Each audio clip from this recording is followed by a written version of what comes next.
So let's move on to this next thing. That's going to piss me off because I'm going to be talking about the Jungian archetypes, the Jungian archetypes. You got the next pick there, EK?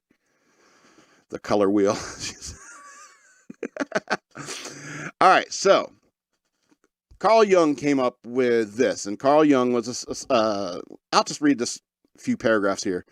The Jungian archetypes are a concept from psychology that refers to a universal inherited idea, pattern of thought, or image that is present in the collective unconscious of all human beings.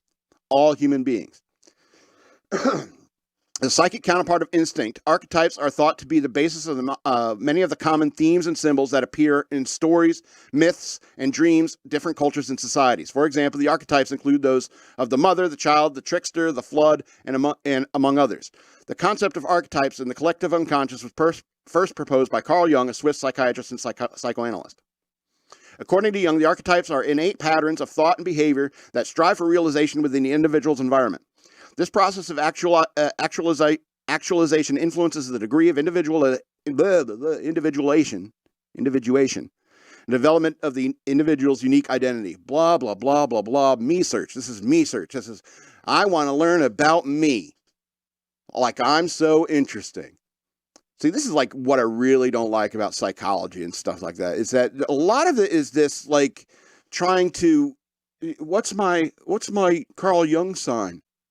You know, it's like in JFP, that 4-letter system that people talk about. It's like, which are you? And it's like, they'll put it in their profiles on Tinder that I can't access anymore.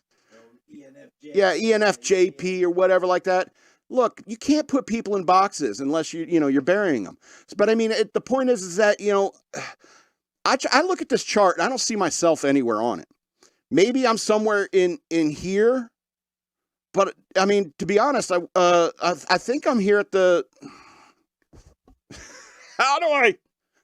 I'm here at the jester thing. That's where I am, I suppose. Do I provide structure or do I connect with others? Because you guys don't talk to me very often on this. I'm not really connecting with anyone. I'm also not really providing any structure. So I mean, I don't really understand why people try to categorize the amazingly complex creatures that are human beings, because I think there's aspects of these things in all of us, and I think depending upon the time, the situation, and circumstances, you could fall into any one of these roles. I did some research about. I was wondering, like, if I was Catholic, what would my patron saint be? And I think it's Saint Lawrence, the patron saint of chefs and comedians. And he was a cook, or he fed a bunch of hungry people, but then he said something pissed off a king or something like that. And so the king vindictively, like, grilled him, like made a big grill and put the poor guy on the grill. And after a while, he shouted from the grill, is like, turn me over. I'm well done on this side. And I had to agree. I think that is my patron saint. So I mean, you could be a jester type, a trickster type, and end up in a sage role. I don't think categorizing people is a weird and futile thing that people do.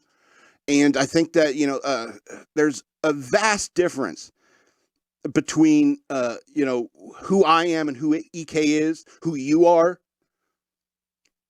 It's not necessarily a matter of, like, is it equality, or do we just want to be able to categorize people so we can put them in some category in our head and know how to treat them? Because we already had a system like that, and it's called racism. All right. So this is just as absurd, if you ask me, because these are arbitrary things based upon a small glimpse into a person's life. How many times have you gone to a therapist or a psychiatrist and not told them everything? Maybe that's the problem with these kids today. They're actually going in there and telling everything. You should keep some secrets from your psychiatrist. My God. Anyway, this thing's pissing me off. I don't want to talk about this anymore.